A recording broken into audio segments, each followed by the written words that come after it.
Hello. You're looking lovely. You've made an effort, and I appreciate that.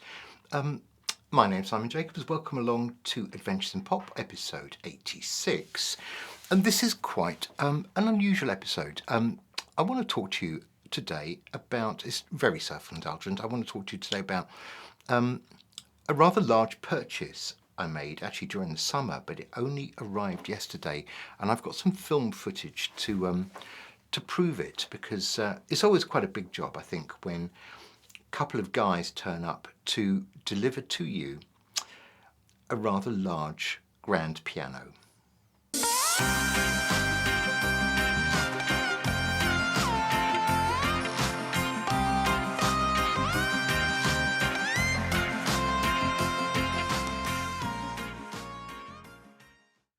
So, well, for years and years and years, I've had a very nice upright piano, a Gauss and Kullmann upright piano, for those who are interested. It comes from Berlin. It was made, I think, in 1929. I know this because I checked out the serial number at some point, just to kind of establish its source.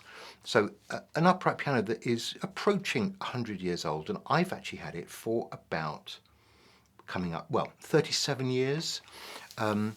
It came from an auction from a girls' school in St Albans. For those of you who are not so familiar with England, that's 30-40 miles out of London, in Hertfordshire. And in 1985, this upright piano became mine, and it's stayed with me ever since. It's a beast of an upright piano. It's huge and it's very heavy, but I've loved it. But the time has come to progress. So I bought a Yamaha C3X, for those who are interested in getting nerdy about the exact type of Yamaha. So it's a Yamaha grand piano. There are several different sizes of grand piano. It's one of the smaller grand pianos, but it's bigger than a baby grand, if that makes sense to you. And it was to be delivered yesterday to my semi-basement front room. There's no way it was going upstairs, because I always had a feeling if it went upstairs to another room, it would end up downstairs.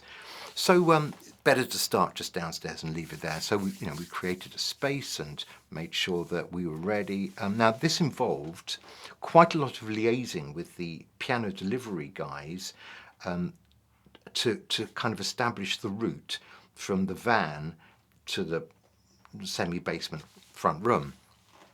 The best route was down a little lane, because just by chance my garden is the first garden at the end of this lane. By chance, I worked out that we could remove a slat of the fence by pushing it up and creating a space. Then we had to hack back some parts of the garden and make sure there was a lane through from the fence in through my French windows into the room in question. All of this will become clear when you watch a specially made film that kind of shows it all. It's a bit bonkers, but there you go. And this is important because it will change, well, the way I play the piano in this house. It's quite an exciting moment, and well, it's not something I ever envisage doing ever again in my life. It's one of those purchases where you do it and it's for life. That's it. The upright piano from St Albans cost me, I think, £150 in 1985. This one was a little bit more than that. Now, look, one of the things that's so good about the Yamaha C3X, and believe me, I'm not sponsored by Yamaha, I'm not being paid by them. One of the reasons this one was chosen was because it has a silencer, a really good silencer system. So you can put on headphones, press a little button, nothing comes out. It's all happening in your headphones, and you're hearing exactly what you're playing digitally played back to you. And it's a very, very good high quality silencer. And because they can play back to you the sound of the piano that you're playing, obviously, they've gone one better, and they can also play back to you, as you're playing, the sound of a Bossendorfer piano, or an organ, or a harpsichord, or a choir. So then it takes on, the sounds of well, it reminds you then of some of those kind of old electric pianos that people had that had a few different kind of keyboard sounds. It's better than that, but that's what it can do. Now, on the whole, I'm going to be mostly playing the piano, but it's nice to know you've got those kind of options.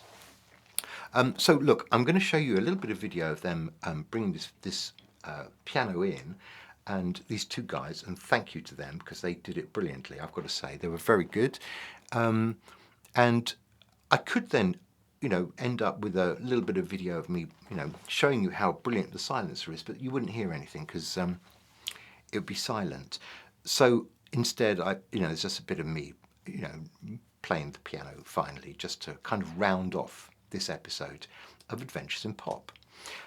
So look, sit back and have a little look in very fast motion at this very lovely piano being delivered, wrapped up in what looked like a duvet, along the lane, through the fence, into the garden, through the French windows, into the house, and then having its legs put on and put up the right way, and basically getting ready to be played, which is a remarkable feat. I'm just so glad that we didn't have to hire a crane to bring it in through a top window and all that stuff. That would have been just too dramatic, I think.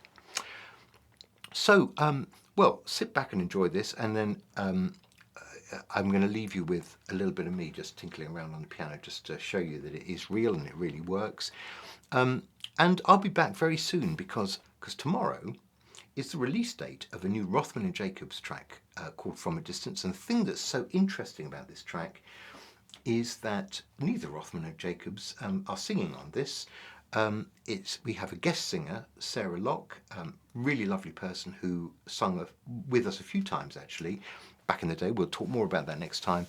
And she is the guest vocalist on From a Distance. So I will love you and leave you now, but that's coming up very shortly. That'll be episode 87. If you're enjoying these fantastic episodes of Adventures in Pop, and I say fantastic obviously because I love them, well, do like and subscribe, and because I would, obviously. So in the meantime, hey, here's how my piano got delivered yesterday. Take it easy. Bye-bye. Okay, so here it is coming down the lane, wrapped up in its lovely blue duvet, on its wheels, and you can see in the distance as we get there, you can see basically that's the garden fence, and a big slice of fence has already been pulled up, and they're going to get that carefully. It's a blooming weight, so they're going to get that through that fence, and then they've got to take a rather sharp left to get it to the French windows. But hold on a moment, this is not the most straightforward process. Oh God, go on, give it another push. Don't worry about the flower bed, just trample that down. Let's just push that through. We did have to do a bit of cutting down of the foliage of the garden to be able to get that in, and we're in. We are now in the garden, and we do now have to take a left turn. Yes, there we go, and rather a narrow opening here takes us through towards the French windows, which will become evident in a moment. Yes, there's a step there. Got to get through the step. It's just two guys with this rather large piano. Yeah, now in there are things like the legs and the stand, the music stand. Oh, we're already into the room and to the far end of the room.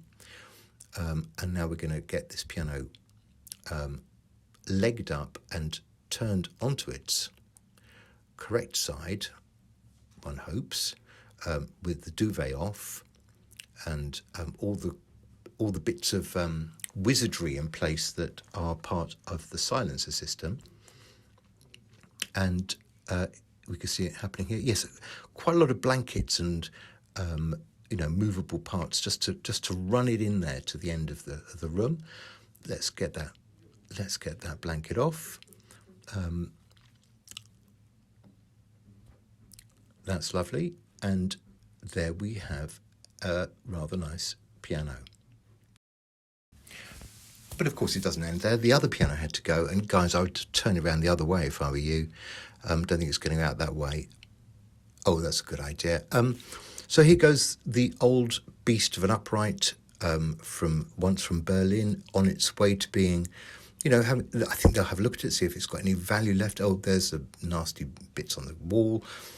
And that was goodbye to that piano.